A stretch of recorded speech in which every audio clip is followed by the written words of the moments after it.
Good evening, everyone, and welcome to the Kent Branch Ontario Genealogy Society.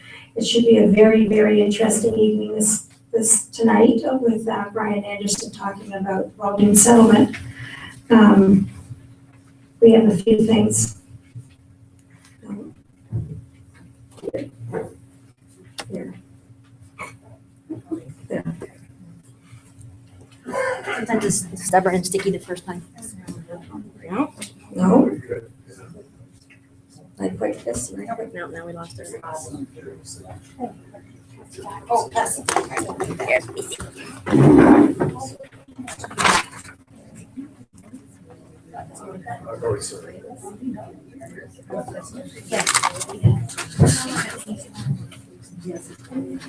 Well, you know what? It's actually behind there. Oh, there we go. It's actually behind here. So else that is. We can put this guy out of the way. Okay, and now let's try this. There you go. okay. Now this guy should work now. Okay, thank you. Sorry we had a little bit of computer trouble in case you lost our streaming. I have to let you know also that this is live streaming. We are on the internet. If you don't care to be on the internet, stay seated and enjoy the evening. If you want to come up here and talk about something, feel free to do so. And also that we do sign in also at the main office when you come in for fire reasons. So if you remember, you can sign in. If you don't, we have an account here as well. It's just kind of a double duty thing. So as you can see, we have done a lot of preserving and promoting family history for over 50 years. There are over 30 branches across Ontario. The Ontario Genealogy Society, you can reach it at www.ogs.on.ca, and you'll find lots of interesting things in regards to that. There's a variety of databases on the OGS, monthly webinars, for a variety of discounts such as Ancestry, and there's quarterly newsletters, the families, the updates, e-news, e-weekly, forums, blogs, etc. Kent Branch OGS has, we're there for general research and family history. We do mentoring, we assist you in any way that we possibly can. We have a quarterly newsletter, monthly meetings. We don't meet in July or August, and we don't meet in December. And we have a very strong resourceful collection in our branch. That's some pictures of our, okay. This is a picture of our branch library up at the main branch of the Chatham-Kent Public Library on Queen Street. As you can see, there are many books that we have in there, resources and so on. We're open from Tuesday to Saturday, 1 to 5. And it's done by volunteers only. This is a small history of our local branch and how we have grown over the years. It's turned into a very wide branch of very diversified different things within it. The upcoming events are April is the Kent Branch of the Ukrainian Research. April 11th is the Toronto Branch OGS Workshop. You can go to their website and check it out. May 8th is Finding Your Upper Canada Ancestors. May 29th also is our Ontario Genealogy Conference in Barrie. And it's open to the public. Just go to the OGS website to get what you need. Now, I have some family history fun.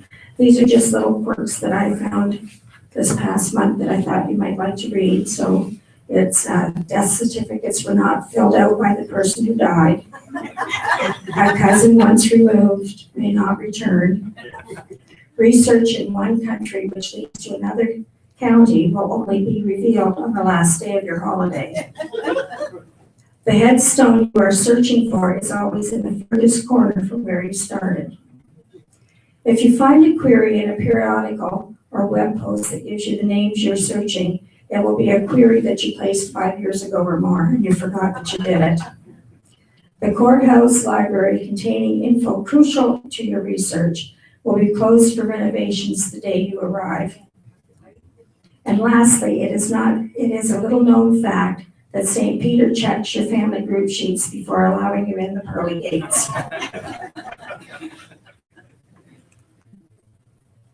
Other info is on today's Facebook page, our group, London Middlesex, posted on it saying that they have now transcribed the early sacrament records from St. Peter's Church or Cathedral in London, and it's been added to their branch website and is available to their members.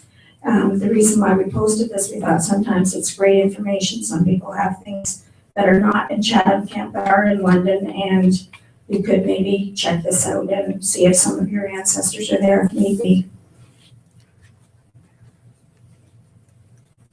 Some little Scottish harmony humor this evening for people who are interested in our Scottish. And in case you can't read it at the back, it says, I do my family history on the internet, and guess what? I'm Scottish, the McNucken clan.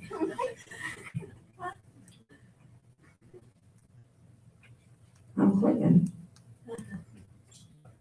It's stuck. It's frozen again. Oh.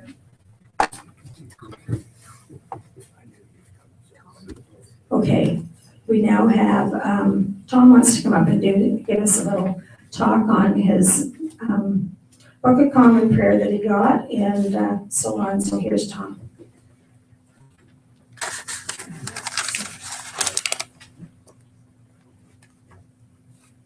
With this. Just in case I need this.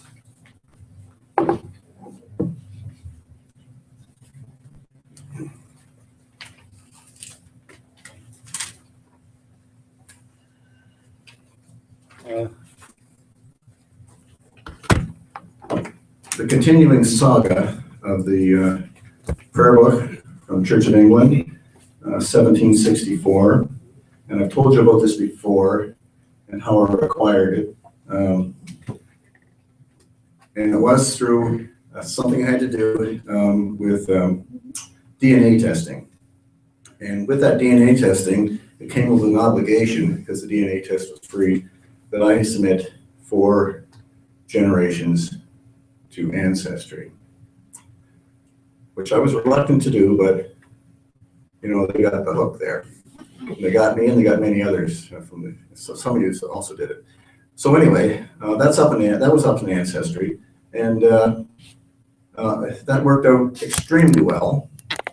And the DNA testing proved very well. I talked about that last time. And because that was up in Ancestry, it opened up a whole new world to me, and then people found me actually on the internet because of it. And besides the book, which was unbelievable, somebody would send me this from their possession and send it to me. But I was in the family of, generations. Just turns out that most of them are women. So there aren't that many carrying the mountain name. So that's how I was chosen to have this book. But the lady that sent it to me revealed to me that, because she lives in England, she revealed to me the other parts of the family that I had no idea, which opened up a whole new world. It's networking. So the takeaway from this is network. You deal with other people. They've got stuff you'll never find on your own, and I've got stuff that she didn't have, right? So, so my 4th great-grandfather, he owned the Saracen's Head Inn. The Saracen Head Inn was featured in Nicholas Nickleby and Charles Dickens. It was one of the central places for the play. And because it was so famous, Charles Dickens famous, and then he had a place, because all the places he mentioned were real places. So anybody that died in that period of time or had any success in life, and for decades later, when they were having their own careers and stuff, and the blah, blah, blah, and the brag pages and what people do. They always mentioned Saracen's Head Inn in Charles Dickens because it was a brag thing, right? So even though these people owned the Stagecoach line, it was the second biggest in all of England, that's enough because it leaves a legacy through businesses and stuff, and you can find things through that. But because all these people, and they all did it, they did it in their obituaries, they did it in their business dealings, they mentioned about the Saracen's Head in Charles Dickens. It's just blah, blah, look at me, my grandfather was this. But that, for genealogists, it's a godsend, right? If you either have to be famous or infamous. Yeah. And if you're well-to-do, if you're a businessman, you'll leave a trace through your business. If you then acquire wealth, then which I'm going to talk about, you end up, especially in a society like England at the time, is class conscious, it's money conscious, and money attracts money. So when you're successful and you have money, you marry into money. You marry other people with money, and then you have some interesting stories to tell. So my fourth great grandfather, who owned the Saracen's Head Inn, he had a sister, and the sister, her children and grandchildren were helping manage the Saracen's Head Inn. It was Stagecoach line. But at the same time, about 1820 and by 1830, the railroads had come through England. They were taking away the stagecoach business. So the ones that were the nephews of my fourth great grandfather, who were helping manage the place, basically jumped ship, and they got into the railroad business on the ground floor, and then their children were engineers and well educated, but they made a ton of money. And because they made a ton of money, and they had to have spouses, and their spouses were from wealthy families, and so this is what I'm going to talk about. And just before I do that, because we did have this is the book, and maybe you can just hold it up to the screen just a little bit. This is Common Parable Judge. I'm just a little side here. Look at this. The print is so small. In those days, they didn't have great glasses like we have now, and their eyesight probably all shot by the time they're 40 anyway, and candlelight and everything else. I don't know how they read something like that. And then the new one, which you thought was small print, is twice as big. Twice as big. And and look at the size of this thing compared to. I guess they had a lot more to say in the old days. I don't know, but anyway. So from this one line, she married a chaplain. That was the name. And down this chaplain line, my fourth cousin, twice removed, Thomas Touche Jesson, chaplain, married the third daughter of Winston Churchill, Baroness Sarah Churchill.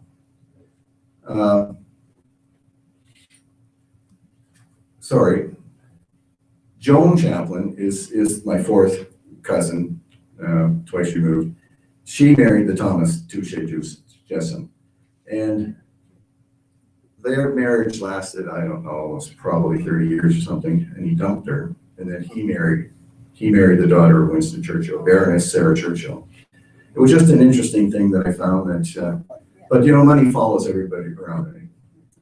Another one, Richard Chaplin, the third cousin, three times removed, and he married a Henrietta Dunsmuir from Victoria, British Columbia.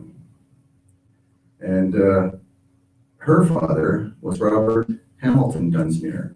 You ever run across a Dunsmuir name? It's good. Very Scottish. Anyway, he was a coal baron in Victoria, and he, through good business smarts, he acquired all the coal rights and everything. And he was also the builder of the railroads in Vancouver Island. He was given sole responsibility to do so by Sir John A. Macdonald. Money talks, because he had money and they figured he could finance this kind of stuff or bring money to it. Has anybody ever visited Vancouver? In your tours, did you ever visit a castle called Dunsmuir Castle? There's a castle in Victoria, it's called Dunsmuir Castle. This is the guy, and his son ended up becoming the Premier of British Columbia and the Lieutenant Governor. This guy was a Scotsman, and Scotsmen tend to do that. They build big homes for themselves. They call them castles. I come from Hamilton. Dundurn Castle, and there's Castle Loma, and then in Toronto, and then there's a big castle in the Thousand Islands. I don't know why Scotsmen want to do that, but they all call them and they are grandiose houses. So it's Dunsmuir Castle in Victoria, kind of a neat place to visit. The third one I have to talk about is second cousin, 4 times removed, Untitled Chapter, and he made this. I just found this out last night. So he married Catherine Franklin. Franklin was the last name. Her father was Sir Willingham Franklin, and this Franklin bunch all had strange names. And he was born in 1823 in India. And his father was also Willingham, and he was a judge in the Supreme Court in the colony of India. And the name is Franklin, and there's a Canada connection here, and the brother of this guy was an explorer. It was Sir John Franklin, the one that they just discovered the ships up in the Arctic Circle. And he had explored that area somewhat in 1819. Had gone on to be the governor of Tasmania in Australia, and then came back and then led this ill-fated voyage to the Arctic Circle. So anyway, it was just an interesting thing. But how am I finding these people? Because they're famous and they did something, and all through these things, there's generals and there's a lot of people knighted, just marrying into high society and everything else. So most of them are on Wikipedia. It's amazing. I also belong to Ancestry, so I have a subscription that when people have famous people, guess what? They love to stick it up there, right? So I find it through Ancestry, the tombstone data, but the stories are on Wikipedia. And if you have any, so what I'm slowly going through this list from this chaplain line, because they were wealthy and they married wealthy people. So I am looking at all the people they married, whether man or woman, and and punching in their names and who are they where's their, well, you find out who their father is maybe from Ancestry, but you put it in Wikipedia and it comes up with all the wonderful things they've done. But so I'm going down the line of who they married and going off the side and just see what kind of high society, but they're easy to find. It is a cinch as long as they're infamous or famous. Okay? Thank you, Tom. It sounds like as if you really had a little gold mine Yes, doing all this on your own. Thank you. I'm going to turn this over to Cindy now so she can introduce our speaker. And I hope you enjoy the evening. Yeah, I'll just use that one. Yep. And I'll do this. Thanks, Judy. Hi, everybody. I'm Cindy Robichaud. I'm the program chair for the Kent branch. Welcome, and welcome to everybody online as well. In keeping with tonight's topic of the Baldoon Settlement and Scottish research, I thought I'd share a few things. And the joke was one, so I'd like a show of hands of who belongs to the McNugget clan. Anybody? Colonel Saunders? Oh, Colonel Saunders. As Judy mentioned in a couple of the slides previously, OGS has 30 branches and some across Ontario. They also have special interest groups, And those are folks that have decided they want to focus more on a particular interest. For example, the British Home Children, Ireland has a special interest group, and there's also a Scottish special interest group. And this is their information on how you could look at them on the OGS website.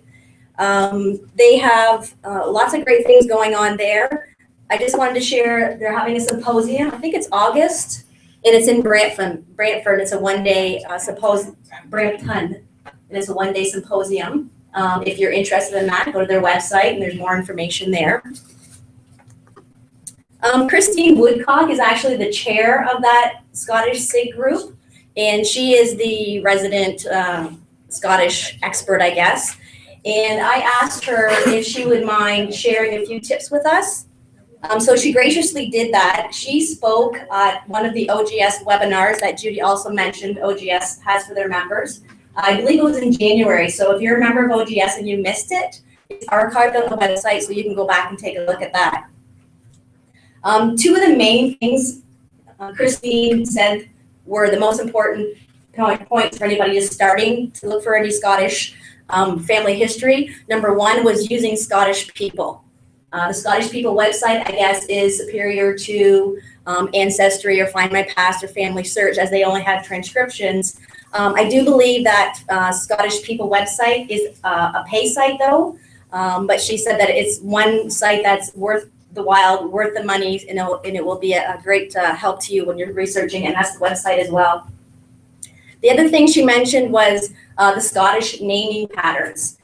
She gave us, graciously shared the naming patterns. I have copies at the back, so you can either pick one up if you haven't already, and go through that. She also heads out some tours, and there's information on that page at the back as well about her tours. I think she's heading over there soon, and she's going to be attending Who Do You Think You Are show. I don't know if people know. It's a pretty famous show now. And she said that she's going to be blogging every day while she's there, so you can join up with their blog. And that information is on the bottom of this sheet. So I just want to thank Christine for doing that and supplying that information for us. She also allowed me to share it at the Essex branch on Monday night, because it just so happens that their topic was also Scottish research. So thanks a lot, Christine, and hopefully you're online. In keeping with tonight's topic, the despair of the Scottish people in the late 1700s led Lord Selkirk to look to the North Americans as a solution to their plight. The Baldoon Settlement was the result of that. So please help me welcome Brian Anderson so he can tell us more about that.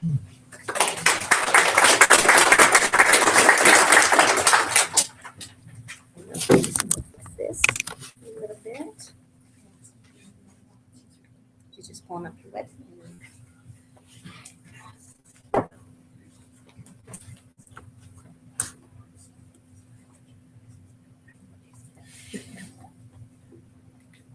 Want to tell us a little bit about yourself on the waiting? Sure. I'd like to thank you for inviting me. I am actually a native of Wallaceburg. I grew up in the area, and I am a pastor of a small church in town, and I grew up with the stories of Baldoon. My grandmother was a McLean, and she is one of the descendants of the Baldoon Settlement. And she used to tell us all sorts of stories and, share things with me. And I had other relatives that would talk about the Baldoon mystery. Now, are any of you familiar with Baldoon itself, the settlement? Are any of you descended from any of the Baldoon settlers? I was descended of Charlie Morton. Well, there we go. And I'm a descendant of the McLeans, so so there we go. So are we. Oh, well, excellent.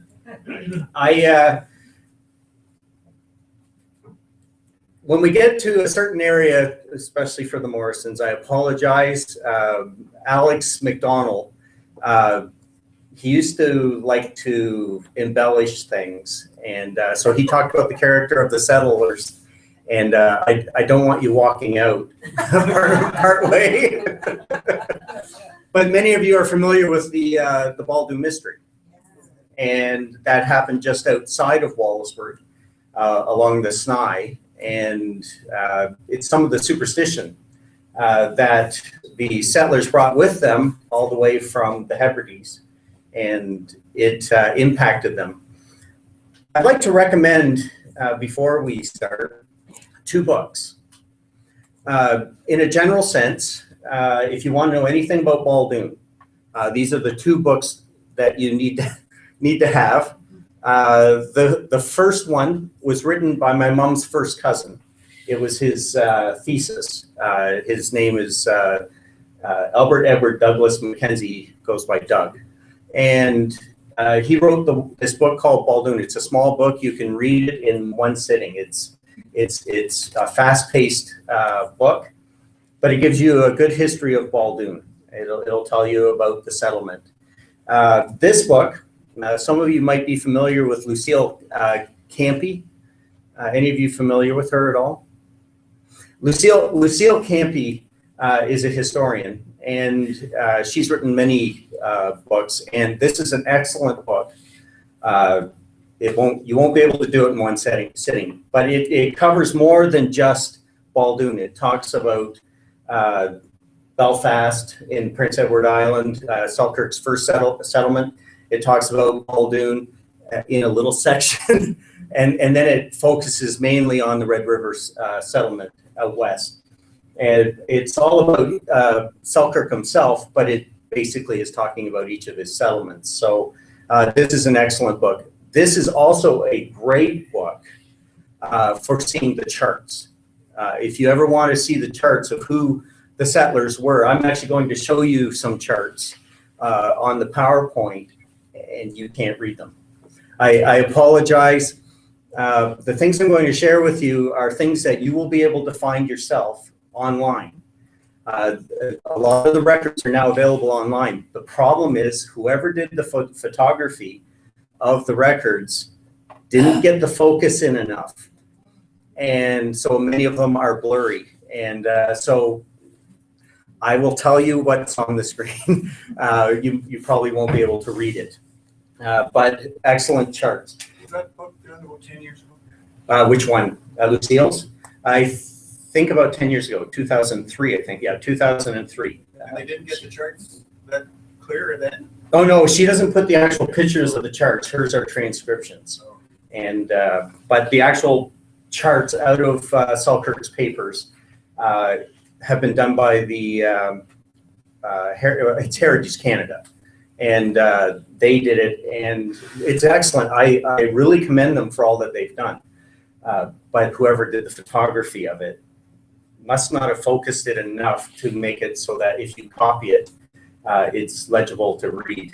You can read it on a computer by yourself, but it doesn't work this way. You'll see in a minute. Nowadays, with a cheap digital camera, you could probably capture it. Probably. The first time I ever saw Selkirk's papers was at in University of Western Ontario at the Weldon Library. I sat there with a book about this big, opened it up, and I had no clue what I was looking for. They just brought this book, and I started looking and scanning through all the documents till I found what I was after. Then I found out there are many, many, many, many books, and I had only seen one. So it was a bit disappointing. I just want to give you a very quick history of the plight that brought my ancestors here.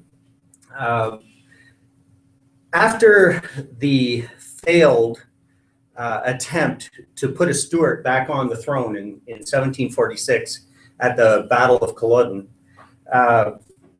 the chiefs were reorganized.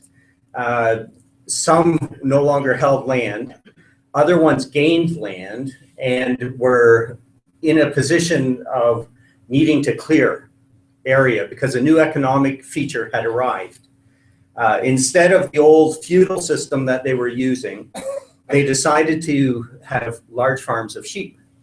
Well, you didn't need the people living on your land at that point, so the clearances began. Now, there was also some clearances of Highlanders to get them out of the country if they were troublemakers. And so some of them got shipped to the United States. And but these people that were losing their land, they didn't know where to go. So what they did is they moved to another location to try to find work. And it started crowding people in, and people became very poor. They were being moved out. In the Hebrides, where my ancestors were from, the Macleans had lost their control of the territory, and the Campbells, the Duke, had gained control, and he too wanted some economic things to go on. So he placed some stresses upon the people. It was tenant farming. People had little tiny territories, that they could farm, and they were allowed 1 cow or 2 cows. And the main things that the Hebridean people were involved with was fishing. And then soon, into that era, they started also working in the kelp. So they'd have to go out into the kelp fields and deal with all that. It was a horrible life, and they were very poor. And what happened was Thomas Douglas, who would become the Earl of Selkirk, he went on a tour in 1792. And as he's doing this tour, he sees how poor the people are. He just cannot understand how poor they are. He doesn't know what to do. So he starts meeting with some other people and, hearing about people emigrating, and he thinks to himself, this would be a great idea. I want to move a segment of the poor population, give them a better life than what they have now. And so he began a scheme to move people to the New World. Some question his altruism because he was also involved in the fur trade business. And so some wonder if it had to do with his protection of some of his interests. And I believe some of that might have been true. They were afraid after the Revolution that the Americans would come up here and take the territory over. And so the choosing of the locations for his settlements were significant. The Prince Edward Island one was mainly because that's what he could get. However, his choice of this area was strategic. It was to protect Canada. His goal was to bring in Gaelic-speaking Highland people or Hebridean people who would stick together, and should the Americans attack, would be able to fend them off and not be assimilated into the culture. His first choice was not Dover Township or Sombre Township. His first choice was Sault Ste. Marie. That's where he wanted them originally. He couldn't get that property, so he ended up getting the property here. And it had all happened almost around the time the settlers are coming. So he gathered his settlers, and they had no idea where they were going to end up. So in the end, they ended up at Baldoon. Coming to Canada was fraught with some problems right from the start. He got the settlers. He had gone around, around in 1792, 1801, a few other times. He had gotten the people, and he brought them all into one spot at Mull, and he got them onto a ship, basically, and couldn't take them over to the New World because there was a little man sitting on the continent of Europe with his arm in his sleeve or his jacket, something like this, and going like this and sending his navy out to try to stir up trouble. And so they felt that they couldn't send anyone out at that point for fear of being sunk. So he took all those people and brought them to his estate. And they were there for about a year. So one of my relatives was actually born on Selkirk's estate. And so when they came finally to Canada, they got on the Oughton. They made it to Canada. They got off in Quebec They went up to Lachine, and then from Lachine, they would trek down through, stay in places, Queenston and places like that. They go on Lake Ontario and then work to get to Baldoon. The reality of Baldoon is that it was a horrible mistake. It's not a mistake in that the descendants are, represented in Kent County or all over the world. It was a mistake of location. It was a mistake in who Selkirk had gotten as his manager. The location, when Selkirk came and looked at the land in the area not too far from Walpole. So you're looking from, if you look from Mitchell's Bay, go up towards Wallaceburg and over to Walpole, it's like a triangle. If you look at that, the land today is fantastic. It's great farming land, a fantastic area. But at the time when he came, it was dry. It had been very dry for a while. And he thought that was the way the land always was. When the settlers arrived, the rains finally came, and it was raining all the time, and they were flooded out. So the land became really unsuitable. So it was a tragic location. He had chosen Alex McDonald as his manager of the estate. Alex McDonald was only interested in Alex McDonald.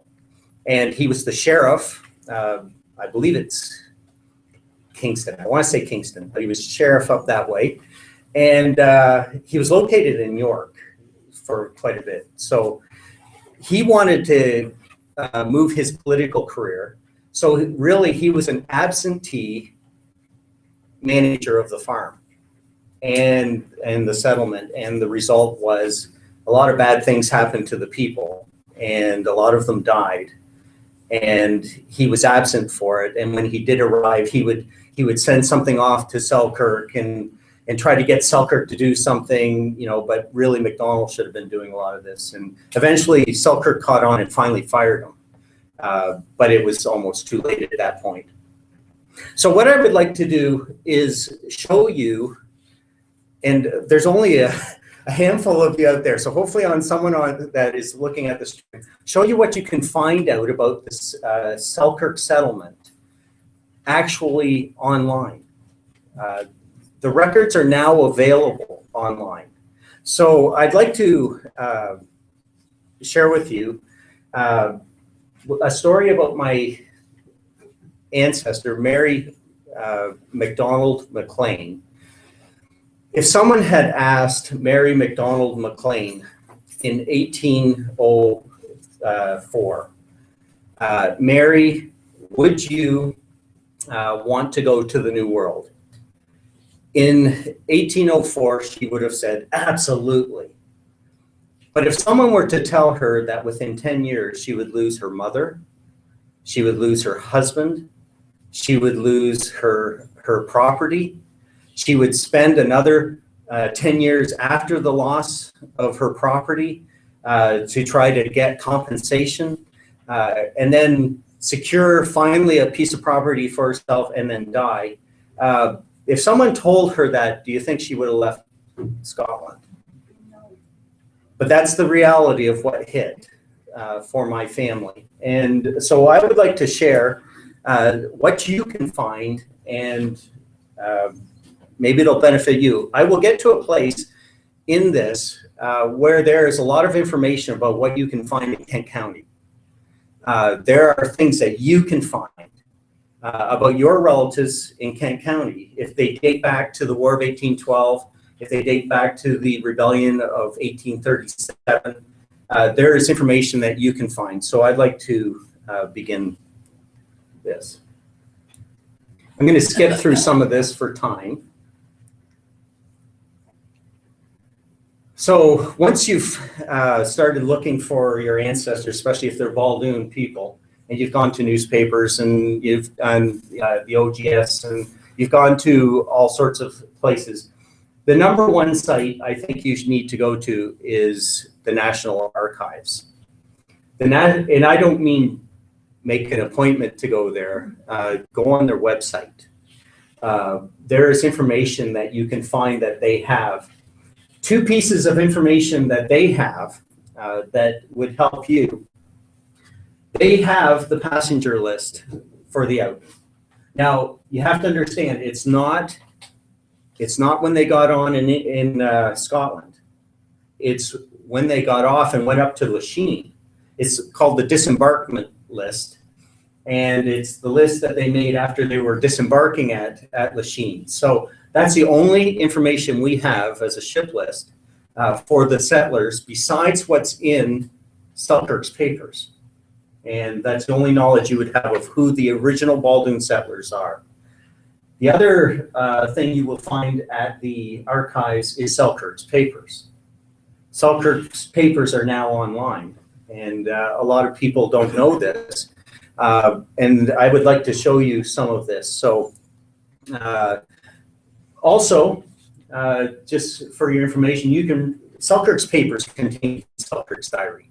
So Selkirk's diary can also be found in a couple places. So if you would like to look at Selkirk's diary in a typed form, as opposed into the handwriting form, you can look.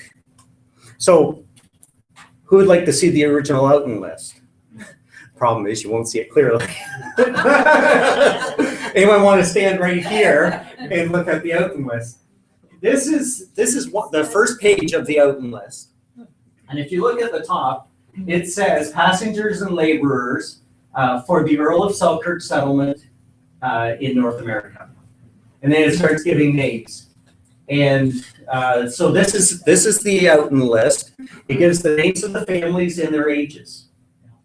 It makes remarks, which aren't clear, but it makes remarks. If you look up there under Hector McDougall, so Hector McDougall, it says sick, and then another comment underneath it. One of the children died on the journey, one of the Buchanan children, and so you have this is the actual list. And I have a friend. You have the list too? I have a friend. Her name is Lorene Schultz McGinnis Massey, and she runs Olive Tree. I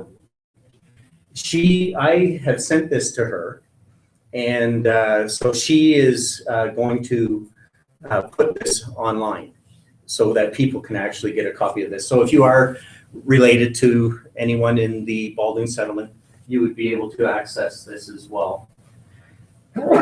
My family were the McLeans, and actually they're on they begin on the previous page here. So Alan McLean, Mary McLean, his wife, Alan's mother-in-law, Mary McDonald, she came with them. It appears her husband was dead by this point, and then their children. The notes here on mine, I believe, came from my cousin when he was putting together the Baldoon book, and so these notes I believe are his. So this is the actual passenger list. If you look here, a person was added in hastily, Neil Brown. A lot of people thought it said Neil Owen, but it's actually Neil Brown. Well, if you're a genealogist, there's information you want. You know, it's interesting listening to Mr. Mountain talk about, you know, the connections and things. You want information. If you're a genealogist, you dig and you dig and you dig. You're looking for specific information. I'm a genealogist. I'm looking for as much detail about my family as I can find. I don't care if it was when they were picking their nose. I want that information. And Selkirk Papers have a lot of that information. Now, they don't tell you when they were picking their nose, but what they do is they regurgitate some of the information that you already know. And one is the passenger list. This is the passenger list from Selkirk's perspective. These were the people he brought on. I know you can't see this in the back row. You're seeing one little blurry line. So you have a Mackenzie here, John McDougall here, you have Alan McDougall, Angus McDougall, you have Donald McCollum, Charles Morrison. Oh, ignore that, Charles, right there. John Buchanan, Angus MacDonald, and so forth. And then you get to another page here. And at the top, you have my ancestor, Alan McLean. Alan McLean was the only, as far as Lucille Campy knows, I'm not sure, I'm still working on this, but she believes he was the only one that was not indentured. He had asked for terms to go. There may be a reason he did that. I'll share that at the end as part of my theory about him. But he wasn't indentured as one of the Baldoon settlers. Everyone that came as a Baldoon settler had to indenture themselves to the, it's like he wanted to be the king, right? So they indentured to him so that they would work his farm, work labor for land, which was great for poor people. Okay, they wanted to do, and also worked for him, but not as an indentured. So that's my answer to there. But if you can see, the front row might be able to see this. Selkirk also noted something else. Now I've got it on this page. Right here, it's a little bigger. It says 1804. Anyone make out that word? Dead. They came when? 1804. They came in 1804, dead in 1804. Donald McDonald, Mrs. McDonald, and by the way, you have daughter, wife. On my sheet, I've got it listed out. The dead in 1804. You have Donald McCollum, his wife and a child. You have Angus McPherson, Sarah Brown, and Sarah McDonald, all dead right away.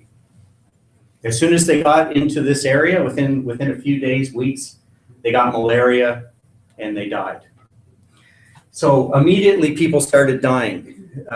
For genealogists, this is important. This is very important if you're, like, how many of you get excited when you see that your relative has died?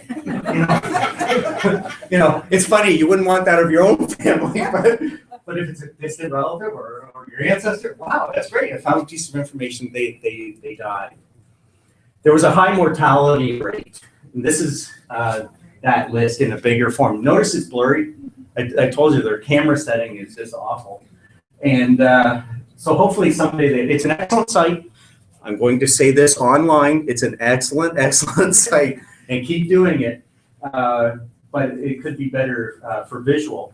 And so this is that list again. This is his papers. So as stuff came to him. Now, I don't know if these are transcribed by someone originally. They were these large books.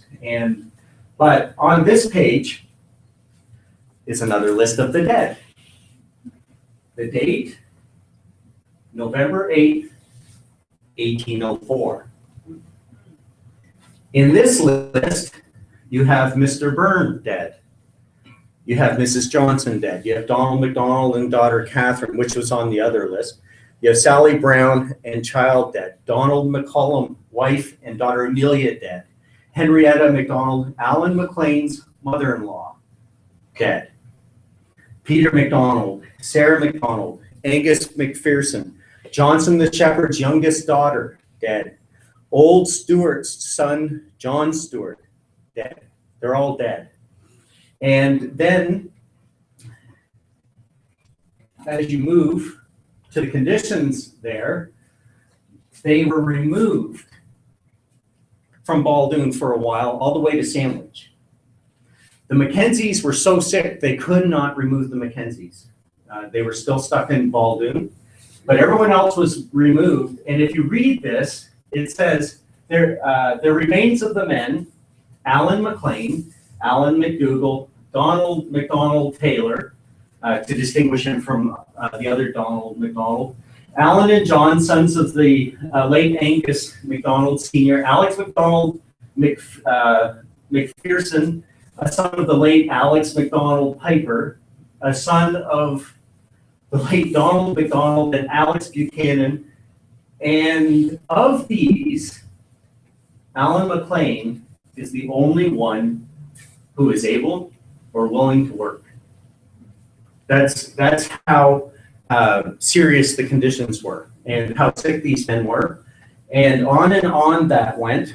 On the next page, it says that John McDonald, it's up here.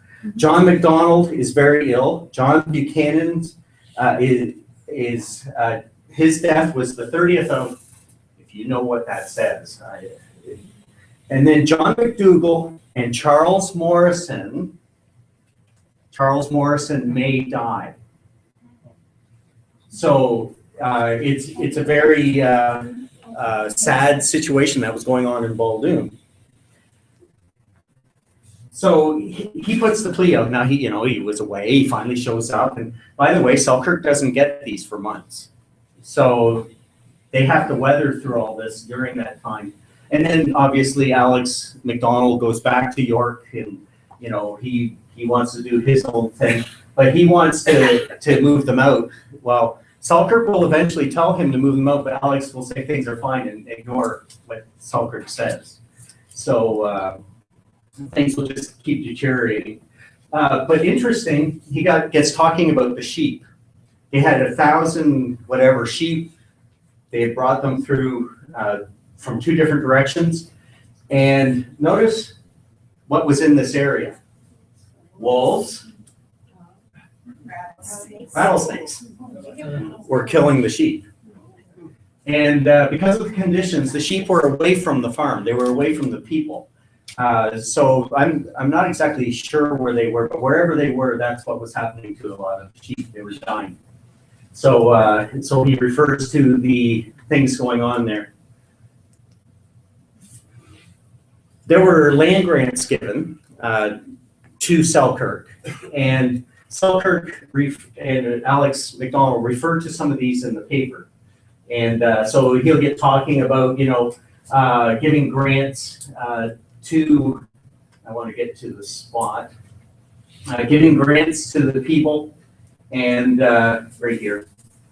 So I have given deeds of bargain and sale for 50 acres each to the following heads of families. So if you're a descendant and you're looking for information, here's a list of the land that was given to your ancestor. There is also a list actually showing the actual lots. Doesn't actually put your ancestor in them, but it tells you what the lots are. And you can find your ancestor that way. There's also some genealogical information in these. And I want to get, let's see, still talking about how they're doing. So some are doing very well, he will call them, and such. Some were marrying, and I might have, does it say that at the bottom? Yeah, somebody who married a daughter of the late Mr. McDougall. Right where you're. Right in here. Yep. Yeah, so if you're doing genealogical research, this is great stuff. It's telling you when they married. And the dates are on most of these documents. And so you get looking for these. I can tell you what documents these come from, but I'm going to tell you how to find this. So he talks again about some other items related to the giving of the land and the who's getting married. Here's the chart that you will find in books.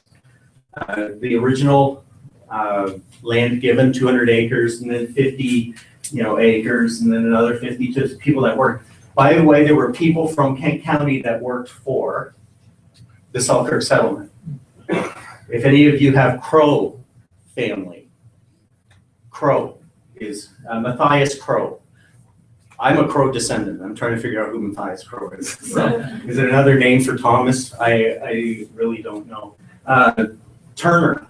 I descend from the Loyalist Turner from this area. And the Turners were working for him. So some of them got land granted to them in lieu of working for him. So they're also mentioned. And just a memo on that. Let's see, this is trying to remember, there's a reason I wanted this one. Oh, again, some of the land was no good. And what happened was there was a survey done. And this is actually 1812. So this is around the time of the War of 1812. Some of the land had been surveyed and surveyed wrong. And so the people were finding themselves not on land. They didn't own it anymore. So they were gonna have to work that through. That was one of the problems that he was facing. Again, for genealogists, this is again from his papers, and he gives lists of the families. Now this is, how many genealogists love a family Bible? This is like having a family Bible, because then you get a list of the ones, if their wife is dead, their sons, their daughters, some of them married. So it gives list of who married, just fantastic information. I descend from Hector McLean. So Alan and his wife, mom-in-law dead, that wasn't mentioned here, but Hector McLean, and then 3 of the daughters are mentioned. So I know what the family sits at in 1809. This is 1809. They did the list twice. 1809. They did it again, and just from Mr. Morrison's group. Charles Morrison, Peggy, his wife. I think that says James Morrison, and then three girls. So you have a list of family there, and then married. Which ones were married at Baldoon at the time? How many of you? I know this is boring, tedious stuff, and maybe some of this is boring, tedious to you too. But any of you ever gone after accounts, looked for information about your family? What were they eating? What were they drinking? What were they buying? This is 1804 to 1805. There are a number of accounts in his records. And my ancestor, let's see, he was drinking a pint of rum and another pint of rum and 2 quarts of whiskey. I have no idea what he was doing with that. And then another 2 quarts of whiskey. So good Scots that they are. Lots of booze. Yeah. Well, Selkirk receives information from Alex McDonald that they're a bunch of drunks. These are great to find because then you can follow your family. So these are accounts. This is one for Lionel Johnson. Selkirk had its own account going too. So sometimes your ancestor would be mentioned, like here's Hugh McCollum for 52 pounds of, is that what that says, pork? So 52 pounds pork. My ancestor paid Alan McLean for 14 bushels of potatoes. So that's his account. So you can know what your ancestor was doing, and this is 1804. So this is again his. Would the Morrisons please step out? How would you like to know what your ancestor was like? Well, in Selkirk's papers, you get to find out. His comment on the character of John McDougall, was kind of cruel. This is Alex McDonald's statement, by the way. John McDougall, Sr., dead. Alan, his son, a seaman, so you get to know what he's doing now. Clever, but not steady. And then you get these comments going throughout. Would the Morrisons like to know what he said about you? Okay, let's get down to the Morrisons. Alex McLean, I'll do mine first. Alex McLean, doing well and steady. My ancestor, his son, Hector, idle and not good-tempered. By the way, Hector would at some point become a JP for a little while, so I'd hate to have been under him then. Let's see, the Morrison. It's here, let's see. I do want to give you yours. Just don't get, here it is. Charles Morrison, a fool and rogue. Sold land and went to River St. Clair. Maybe he was smart. James, his son, gone to the American side. You see it better than I do. So you get a character of what the settlers were like. So you get to know. Alex McDonald did not like the character, most of the settlers. He really didn't. And take this with a grain of salt. There are the petitions from the government, and I want to go back just quickly to Selkirk's Papers. If any of you are descendants and you would like to look this up yourself, you go, I gave you a list of things to look at, but what you need to do is you go to the National Archives site, and then there is a site for immigrants before, there's a link to immigrants before 1865. Click that link, go to the search box, and type in your ancestor's last name. So type in Morrison, type in McLean. If you type in McDonald, I'm sorry, but you're gonna get hundreds. But a name like McLean or Morrison, you're not gonna get that many. And the settlers before 1865 often link to the pages of Selkirk's document. It tells you where to go, and the Selkirk's Papers are found at the Canada Heritage section. And I don't know how they're connected to the archive, so I'll give them their own credit. The Canada Heritage section, and you can go to their to their first page if you want and find Selkirk's Papers, or you can use my link and then go straight to the papers. But you get the on that immigrant search for the immigrant thing. When it comes up, it gives you Selkirk's Papers, and then it's a C19 or a C20 or a C something, and then a page number. The C19 is the film, and they've got them listed. So it's C1 through whatever. And then the page number is that what you see right there. That's the page number. So you go searching for that page number. And once you find that page number, then you found the information. Your ancestor will be on that page. And they've done well indexing it through the archive. But you have to go to the archive first and then over to this. Otherwise, you've got, 20-some films of thousands of pages to go through yourself. I know how brutal this is because I did this for the War of 1812 records to find stuff on the Baldoon settlers. So it's a major pain.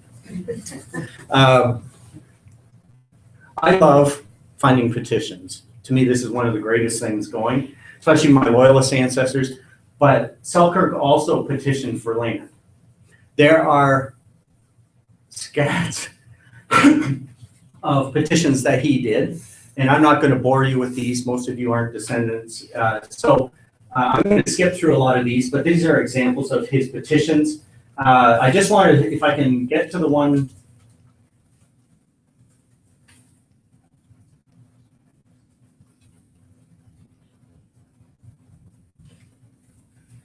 This is done in 1806.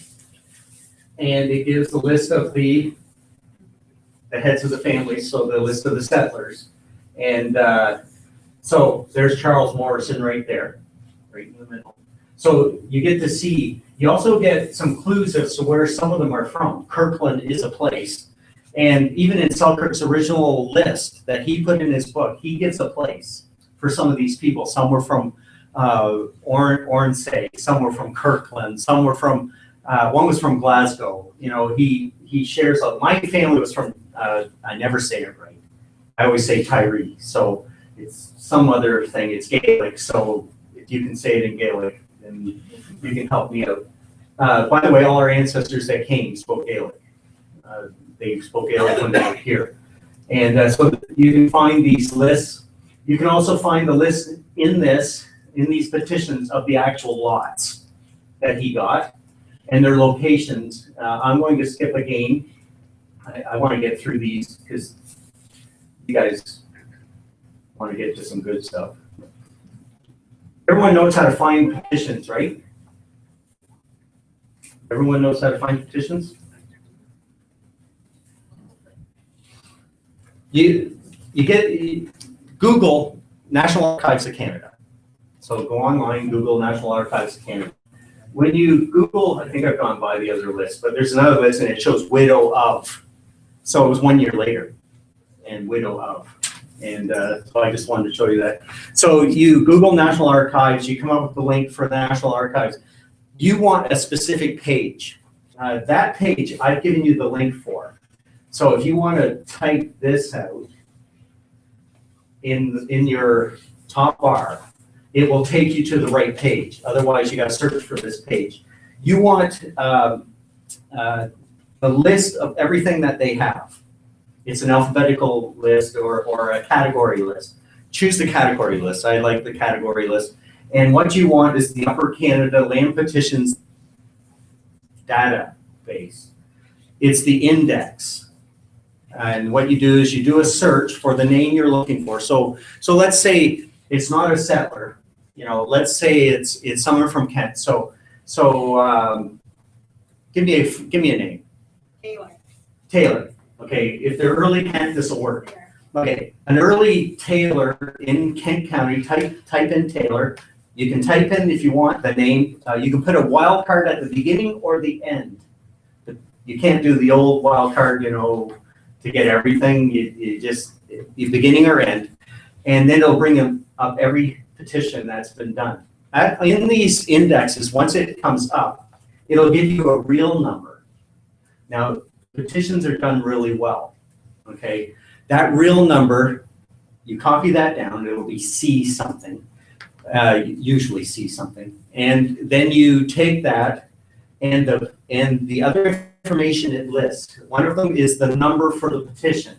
If you look at the top there, it says 125 and then a letter. Well, that 125 is the number of the petition. So it'll give you the number of the petition. It'll give you the volume and the, oh, it's another number. It's often with a letter in front of it. Like L3, let's just say, well, here it is right. Oh, that's even worse. Okay, this one says L3. So you have this L3. Sometimes on the same reel, they'll have L1, L2, and L3 all together. And you might have a petition 125 in L1 and L3. So you want to make sure you're in the right area. So you copy down as much of the information as you can. Then back on that page where you had, you know, the list of all the things, you know, the database is in there. Below it is called digitized microforms. In the digitized microform section, is the smaller section, you'll see Upper Canada land petitions. That's the actual petitions. And then you find the right reel, the right number. You click on it, and then you go searching for the record. I did that with the Earl of Selkirk. I ended up with some I didn't even put on here. There's just so much. The more land he wanted, the worse it got for him, because he belonged to, does anyone know? One of the fur trading companies. Hudson Bay Company. And a bunch of the other politicians were with the other company. So as he petitioned for more land, and as he's especially looking out west now, things got harder and harder for him. So these got longer and longer and longer. The settlers themselves also petitioned for land. This is my ancestor Alan McLean unfortunately died early on. I'll explain how. And it's something not covered in the books. It's something that should be covered in the books, but is often missed. But his son Hector, you know, remember the idle one that would amount to nothing? Well, anyway, had to petition for 200 acres of land. So he's in the petitions. And a number of the other settlers are in the petitions. Now, I didn't look for Morrison, but I'm sure, seeing they went up to St. Clair, that they probably petitioned for some land, because that was under native control at the time. So they would have had to do some petitioning. But the McLeans, Hector petitioned for land. And so this is his actual petition. And if you go back, there's his actual signature. And so you get to see, and by the way, he's Gaelic, so I asked someone, you know, oh, hey, my family always put an A, or they underlined, or they put a squiggly under C or whatever. So I asked someone about that, and they go, you know they're Gaelic, right? And I go, yeah, well, Gaelic people don't even spell it that way. So originally it wouldn't even look like this. So he just anglicized everything, and you know, if you notice, he even spelled it with an A-E-N as opposed to E-A-N. This is from a Hugh McDonald's petition. I only took one page, but these are a bunch of their signatures. Again, Hector McLean and a bunch of the other settlers living in the area. Not all of them are Baldoon people. Some of them are Kent people. George Little. So you have actual signatures of people. The War of 1812 impacted the Baldoon settlement in an amazing way. It really, really hit them hard. It was bad enough to get malaria and lose a bunch of people. They had started coming back from all that. They were finally draining the land and settling and farming, and then the War of 1812 broke out. Remember, Selkirk settled them in that spot for a reason. And now the reason comes to fruition. The Americans took over Baldoon twice. They took it over early in the war, and they took it over in the retreat. The interesting thing is the British also camped on them.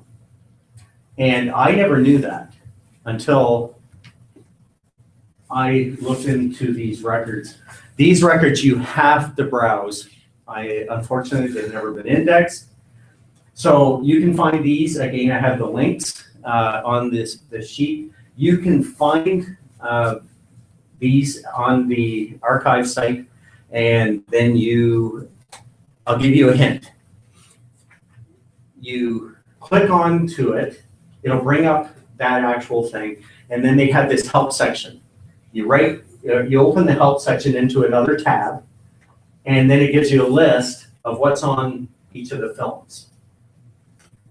It'll talk about the Western District. It'll talk about, you know, York, and it'll talk about, so your ancestor, let's say your ancestors from Kent County, then the Western District is where you want to look, the Kent Militia.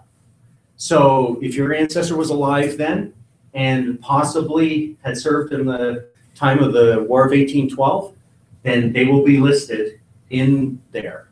Some of your ancestors, if they're Kent, probably lost stuff, because this area was hit one of the hardest, besides, you know, Niagara and a few other places. This area and down to Windsor was really devastated, and so many people lost property, and so they were either part of the militias or they made claims.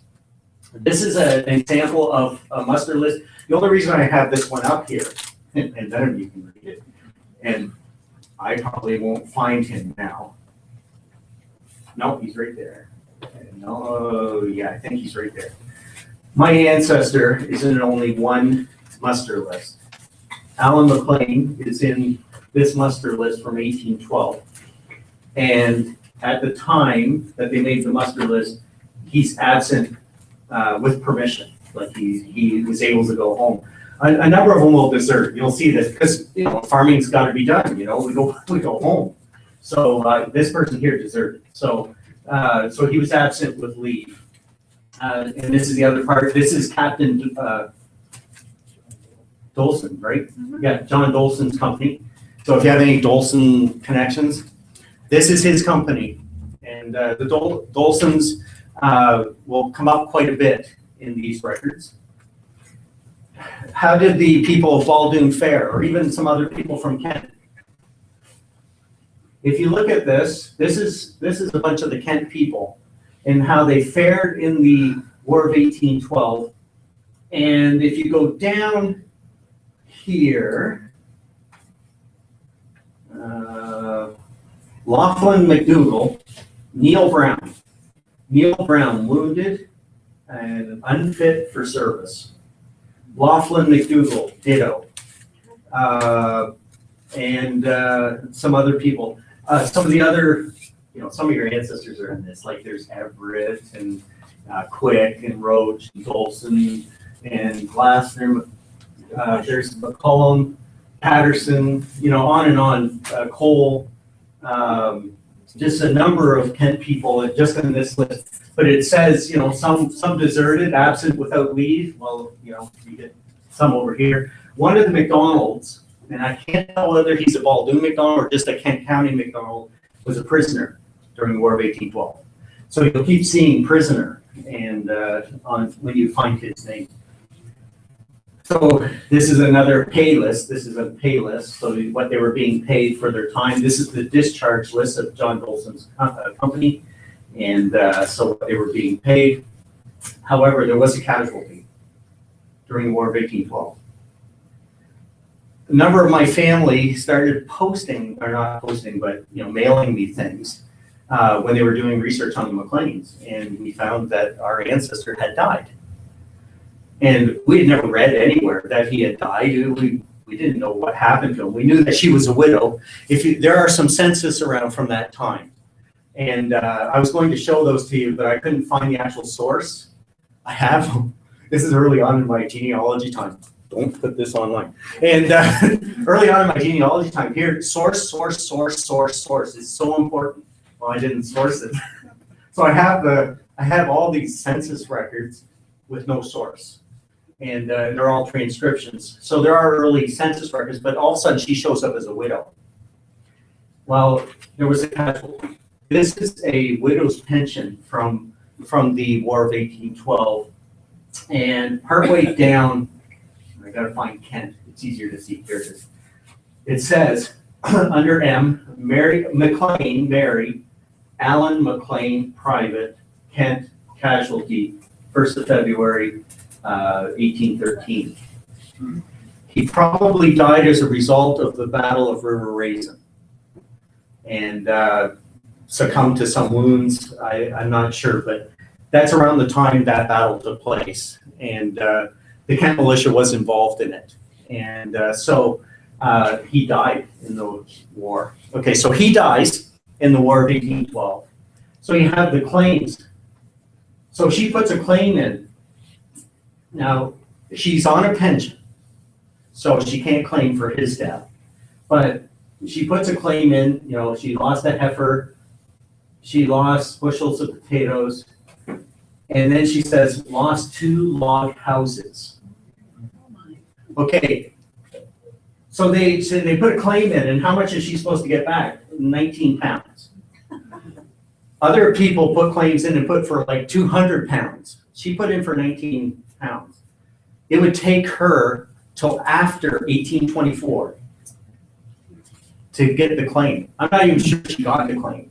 They had to repetition. So this is her actual claim, and she couldn't write, so I don't, that's her signature right there. I, Mary McLean of Baldoon, do solemnly swear on the Holy Evangelist Testament that, and then on it goes. But look at the top. Claims a remuneration for the undermentioned losses sustained by the British Indians during the late war with the United States of America. It was the natives that, Tecumseh's people, that also camped on Baldoon. And they must have got rowdy, and they burned her homes. Other claims were made by a number of, well, if you're a Kent person, you check for these for your ancestors. Like here's Christopher Arnold, his claim. Laughlin McDougall of Baldoon, his claim, and he claimed for a horse, but it was the Americans this time, it wasn't the Indians. And then you'll see other claims. Again, Laughlin McDougall, he was active in the War of 1812, this Laughlin McDougall. And so this one was for 35, and you have the McGregors, McPherson, 33, say 175 pounds. And, so they, whatever their claims are, again, a number, Angus McDougall, different people putting claims in.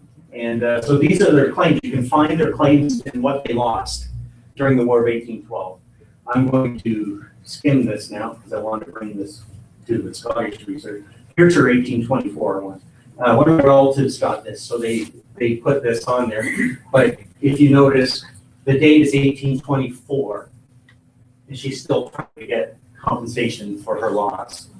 And so it was the Rebellion of Upper Canada. These records, I was talking to someone about Ancestry. These records are available on Ancestry. You don't have to have the paid account to go on Ancestry. You can go on where? In the library for free. And I would suggest that you do this if you're from Kent County. It's important because these are Kent people in the, these are paid lists, and these are all your family's signatures. So if you want to see how your ancestor actually wrote, these are important. And this is the Rebellion of Upper and Lower Canada, and again, the Kent militias. And so your family would be called, and if they couldn't sign, you'll still find an X. So you have these signatures. Hector McLean's on this one. So again, there's that, signature of his. And I found one of my ancestors from Kent. His name was Joseph Piers. He was from Kent. He was in the militia, and Joseph Piers ended up coming originally from England. And he stopped in the States, got married, and then came over here. And I've been trying to find him in England. I've been trying so hard to find this man. And the interesting thing is his signature was on this. I also knew that he had fought in the Napoleonic Wars. I found a document that the signatures look almost identical. So these signatures are important if you're a genealogist. Very, very fantastic. So there is one other thing that affects people. Maybe you're not familiar with these. The archives has the first one, the first heirs and devisees committee. I was able through the first heirs and devisees committee to finally find out who my ancestor, Edward Turner, the Loyalist, married. We'd always had this theory that he married a woman by the name of Millard. He actually married a woman by the name of Helms, Sarah Helms. And it's in the devisees, because see, what the devisees are is your ancestor's dead, he's got a piece of property, had no will, it's early on, you want to find out how to deal with the property. Someone has to place a claim on the property as the heir. And so I was able to find this out for my ancestor, the Turners, the first heirs and devisees, which covers up to the early 1800s, like very early, is at the archive. And that's the one I looked at. It's a browse thing. But again, do the right click the help, put it into another tab, and find Western District, okay? You'll find the information you want. This is the second heirs and devisees. This relates to some of the Baldoon. I sent away for all these films. You can't look at this online. I sent away for the films and for the Baldoon people, and I'm only going to show you like one page. So this is for Daniel and Hugh McDonald, and it's only one page of it.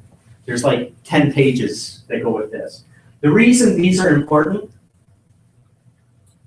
is because they settled the land, and I found in one of them, again, another set of signatures. So these are good for that. Some of you want to know how to do Scottish research. I would recommend Christine's Facebook site even. Her Facebook site's fantastic. She always puts links on it and shows you places you can look in Scotland. But Scotland's People is the #1 site. However, it is a paid site, and it's paid to view.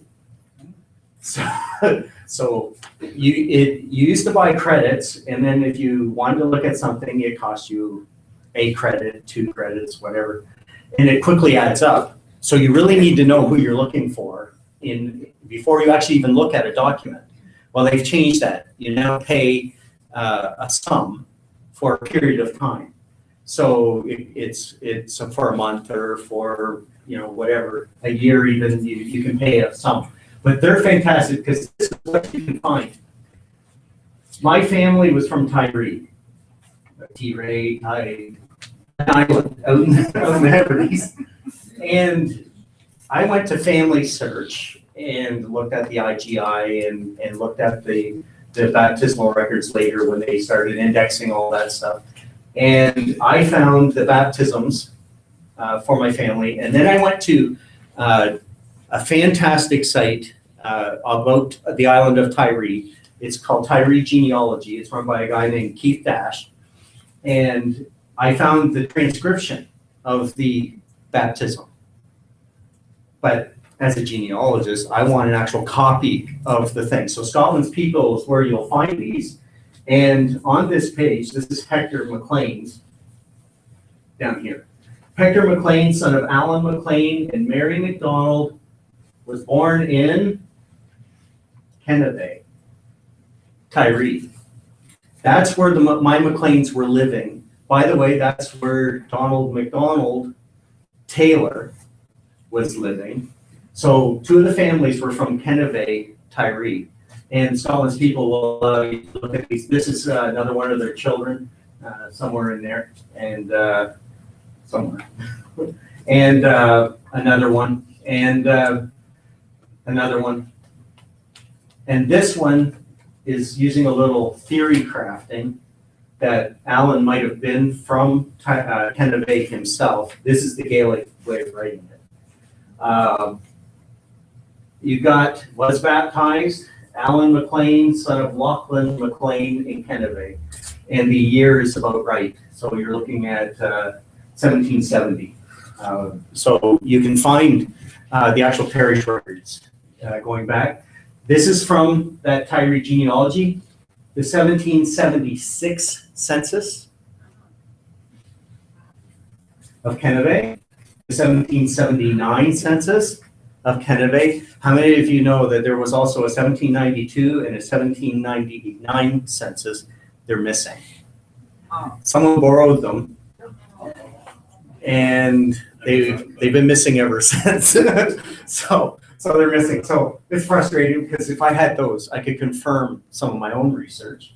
So this is an example that it was of the Duke of Argyll's estates. He wanted to keep track of his people. These aren't official government censuses. These are the Duke's censuses. And so he did this. But the way they did it was, here's that Lachlan McLean, and there's his wife's maiden name, much like the French do it. And if you go down, you have Alan. Now there's 2 Alexes. I don't know what that's all about, but there's 2 Alexes in that family. Why did my ancestors leave, and why wasn't he indentured? The clue might be in this little document here. This is the Duke of Argyll's instructions. And this is to his taxman. And this is to a guy that was in charge of the little community that was there, farmers, and made sure they paid their taxes, and the Duke got his share of everything.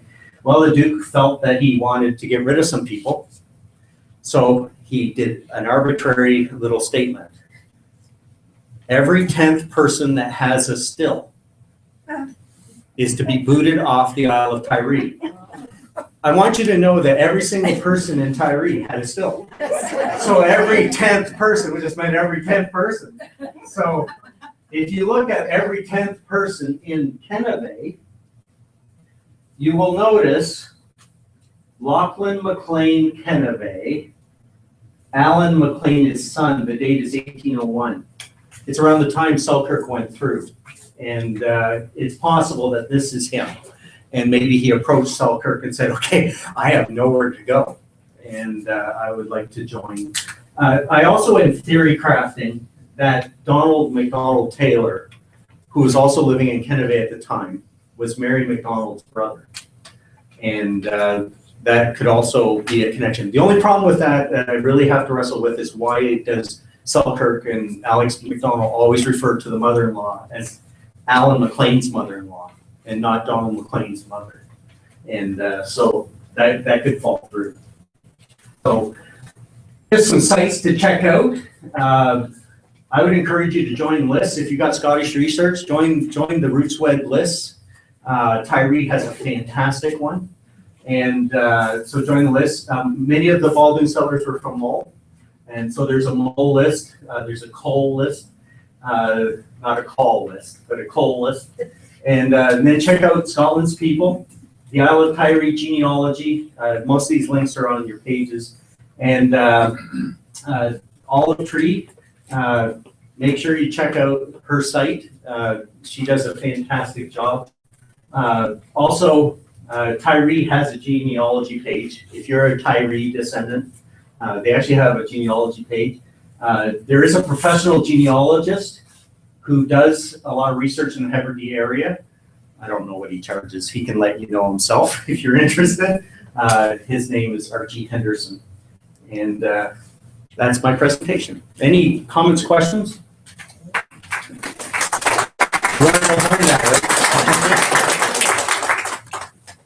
Yes.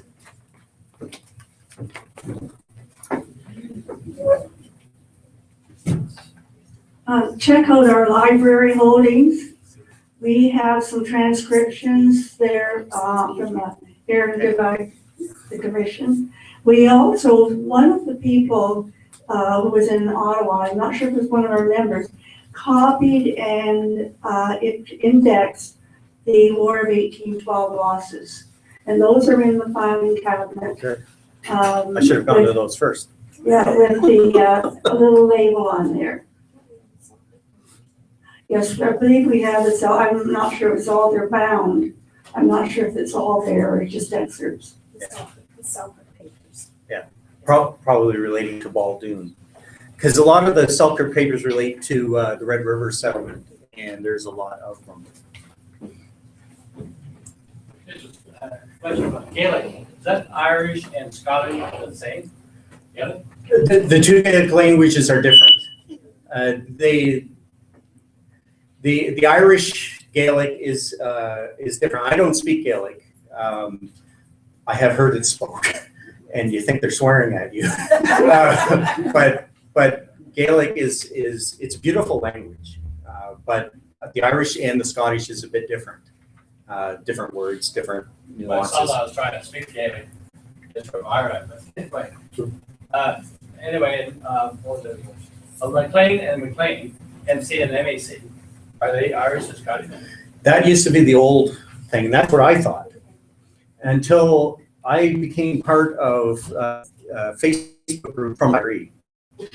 And so I had mentioned my family was really strict, that ours was MAC, capital Lean. That, you did not vary from that. If you wanted to get rid of the A, you either put two dots under the C and raise the C, or put a line under the C.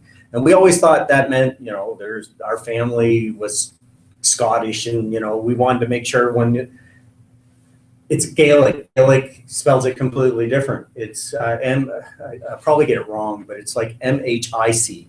Doesn't matter whether you're a Micamaca, it's in Gaelic, it's completely different.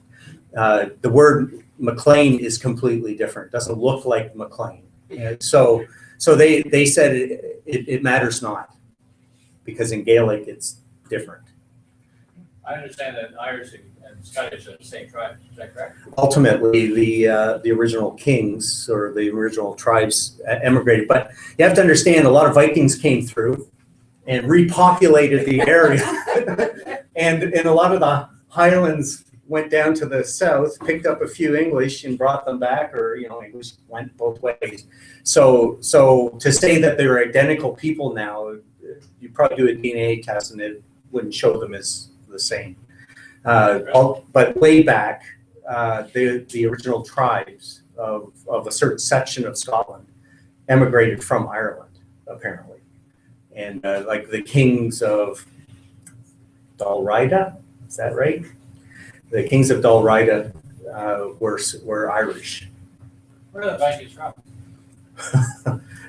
Oh, Scandinavia is where I always place them, but you know, Russia, Scandinavia, they're all from tribes, right? The Frankish tribes, they all migrated all over the place. So, Mainly Norway. yeah, Norway, Sweden. Okay, thanks.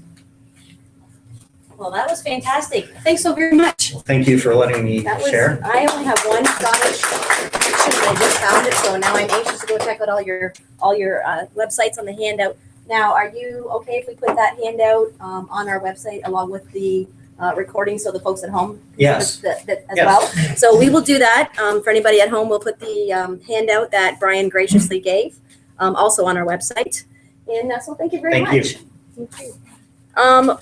We have Frank Scott Pierce here. He's also the facilitator for the Elder College course. Just want to put your hand up. So if anybody has any questions, he has some pamphlets. I don't know if you want to mention anything or you just want people to see him if they have any interest. In cooperation with this branch of the OGS, we're running a couple of courses, which have been arranged here. Thanks, Cindy. I'm the local chair of Baldoon College here in Chatham Kent. As such, I've been working with the OGS. We put on courses a year ago, and we're putting on some more coming up next month in April. And if you want any information, the two courses are, I should probably read it right directly from our leaflet. And I have spare copies of this, and I believe they're up in your club room as well. The first one will be on called Brick Walls and Pitfalls, and that is being put on April the 13th in the OGS library, in the public library here on Queen Street, and that will be on April 13th, Monday, in the afternoon. There's a second course on Hiding Your French Folks, which will be put on a week later on April 20th. And now the only thing is, you can't just wander into those because Elder College is part of the program of the University of Windsor, and as such, we have to register and go through all the processes which the university requires. So if you're interested, I have copies of this leaflet, and as I said, I think there are still some copies up in the club room. Thank you very much, Cindy. Thanks, Frank. In Brick Walls and Pitfalls is Merv House, and the French genealogy is going to be Valerie Butterfield that's going to be facilitating that. So that's about it. Just don't forget next month, Ukrainian, if you have any Ukrainian research, Wayne from the London branch is very good. He spoke at the Essex branch, did a great job. It's very similar, some how to research. And then the June meeting, the Victorian celebration of death. Catherine was wonderful. The Victorians had some really strange and creepy things they used to do with their dead. So definitely come and visit us then. So Judith, I'll let you come on back over and wrap it up. Thank you. Well, for everyone that is here on, make sure I don't trip over the wires, excuse me. For everyone that's here and for everyone from afar, this is the end of our meeting for this evening. As far as the speakers and so on go, we're going to take a break now for coffee, and after that we will have our general meeting of our camp branch. Thanks. Good night, all.